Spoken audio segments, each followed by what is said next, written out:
Good morning, students. Page number 88, practical problem number 10. Journal मधला हा आपला शेवटचा प्रॉब्लेम आहे. समजून घ्यायचं आहे. सर्व गणित वहीमध्ये लिहून काढायचे.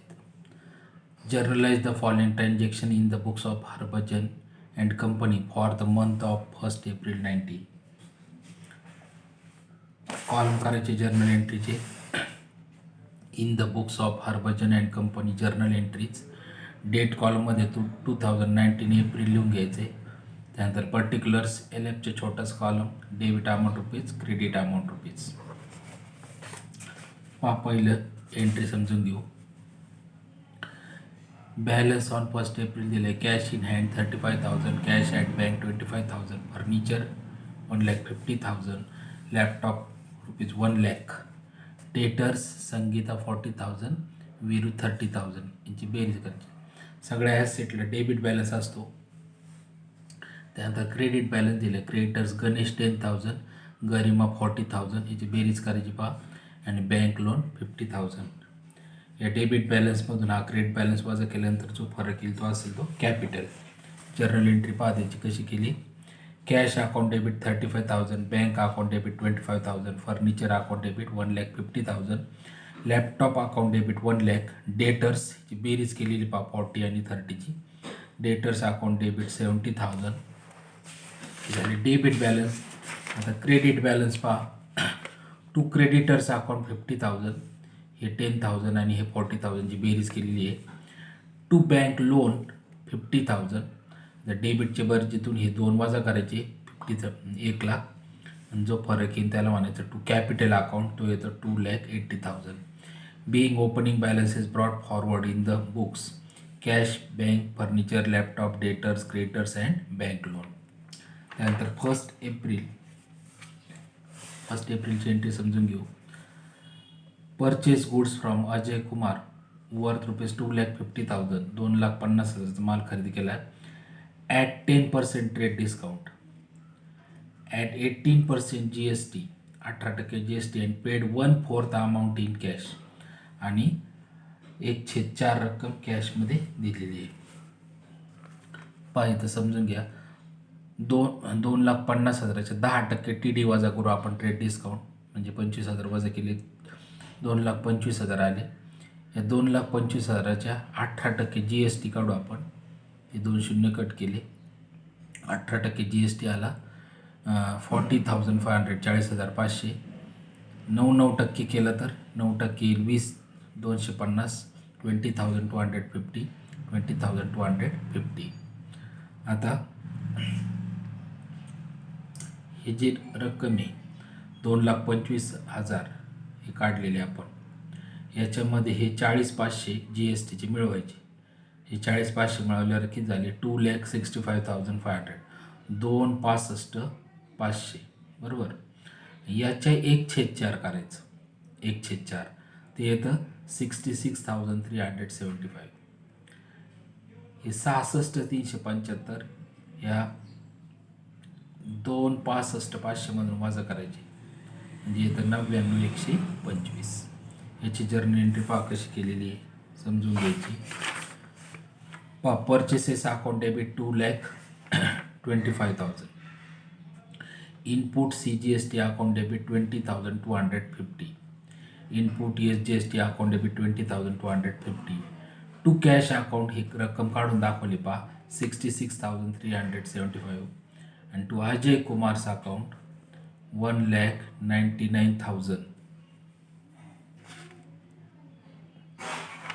1,99,125. ही रक्कम सुद्धा या ठिकाणी कॅल्क्युलेट करून दाखवली पहा. 2,65,500 मधून हे 66,375 वजा केल्यावर 1,99,125 ही रक्कम येते. Being goods purchased from Ajay Kumar at 10% trade discount and 18% GST and 1/4 amount in cash. त्यानंतर 5 तारीख पहा. Purchase shares of Infosys company rupees 50,000 and rupees 500 paid as brokerage म्हणजे दलाली बाय डीमेट अकाउंट. शेअर्स खरेदी केले आणि 500 रुपये दलाली दिली पहा. Debit what comes in investment in shares of Infosys company account debit 50,500 to bank account डीमॅटद्वारे पैसे गेले बँकेतून 50,500 being shares purchased. त्यानंतर 8 April sold goods to Raj worth rupees 90,000 at 10% trade discount and 1/3 amount received by cash and 5% cash discount is allowed. 8 तारखेचं समजून घ्यायचं व्यवस्थित. 90,000चा माल विकला आहे. 10% ट्रेड डिस्काउंट वजा करून म्हणजे 9,000 इथे येईल 81,000. हे 81,000चे 1/3 केलं तर येतं 27,000. आता हे 27,000 आहे 27,000. याच्यावरती 5% कॅश डिस्काउंट काढायचं. याच्या 5% करायचे 27,000चे 5 × 100 ते येतं 1350 1350. ह्याच्यातून वजा केल्यानंतर ही रक्कम येते 25,650 25,650. त्यानंतर 81मधून हे 27 जर वजा केले तर येतं 54,000. 5 जर्नल एंट्री केलेली आहे.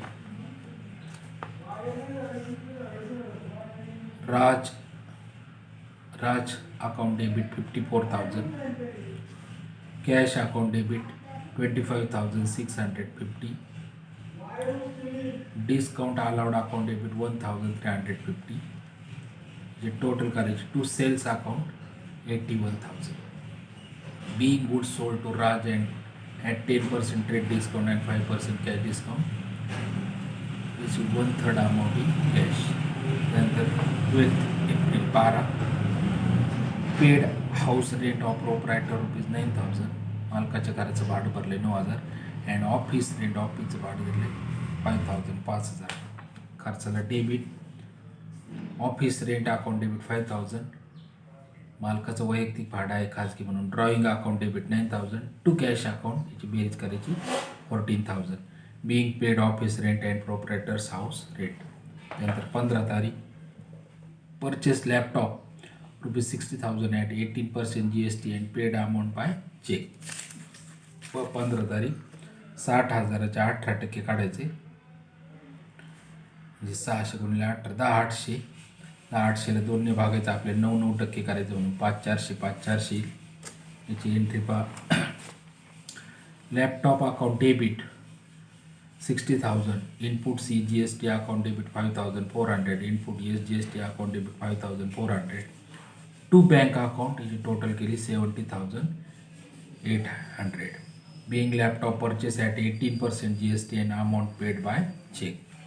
त्यानंतर परत 20 तारखेला paid transport charges on the above laptop आणण्याचा खर्च केला पहा ₹1,000 1,000 अँड 18% GST 18% GST. 1,000च्या 18चे 100 करायचे 10 × 18 180ला 2ने भागायचं 9% येईल 90. Laptop account debit 1,000 input CGST account debit 90 input SGST account debit 90 आणि टू कॅश याची टोटल केली 1,180. Being transport charges paid for laptop. त्यानंतर 25 तारीख पेड कमिशन ₹20,000 टू राम. खर्चाला डेबिट द्यायचं आहे पहा 25 कमिशनला डेबिट नॉमिनल अकाउंटच्या नियमानुसार. Commission account debit 20,000 to cash account 20,000 being commission paid to Ram. त्यानंतर 26 एप्रिल पेड टेलिफोन चार्जेस ₹1,000 1,000 टेलिफोनचं खर्चाला डेबिट नॉमिनल अकाउंटच्या नियमानुसार.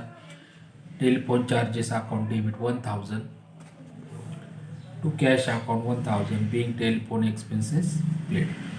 त्यानंतर 28 तारीख transferred from private bank account of proprietor.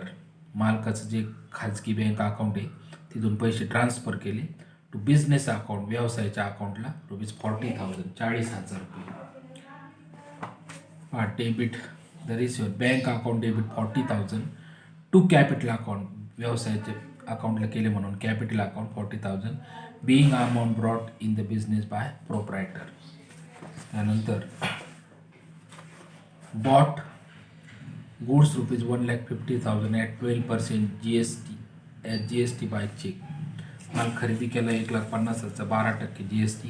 1,50,000 गुणिले 12/100 1500 गुणिले 12 केलं तर इथे येईल 18,000. 6% केलं तर 9,000 येईल. हा entry. Purchases account debit 1,50,000. Input C GST account debit 9,000. Input yes GST account debit 9,000. To bank account total करायची 1,68,000. Being goods purchase at 12% GST. शेवटची एंट्री पहा. Exchange our furniture of ₹30,000. Furniture exchange केलं म्हणजे आदला बदल केली अगेन्स्ट मोटर कारच्या विरुद्ध of the same value for business. त्याच किमतीने व्यवसायासाठी. Motor car account debit 30,000 to furniture account 30,000 being exchange furniture for motor car. Total करायची 11,21,980. एका साईडची करून दुसरीकडे मांडून द्यायची. अशा पद्धतीने जर्नलचं सर्व आपण संपवलं आहे. उद्यापासून आपण नवीन टॉपिक सुरू करणार आहे लेजर.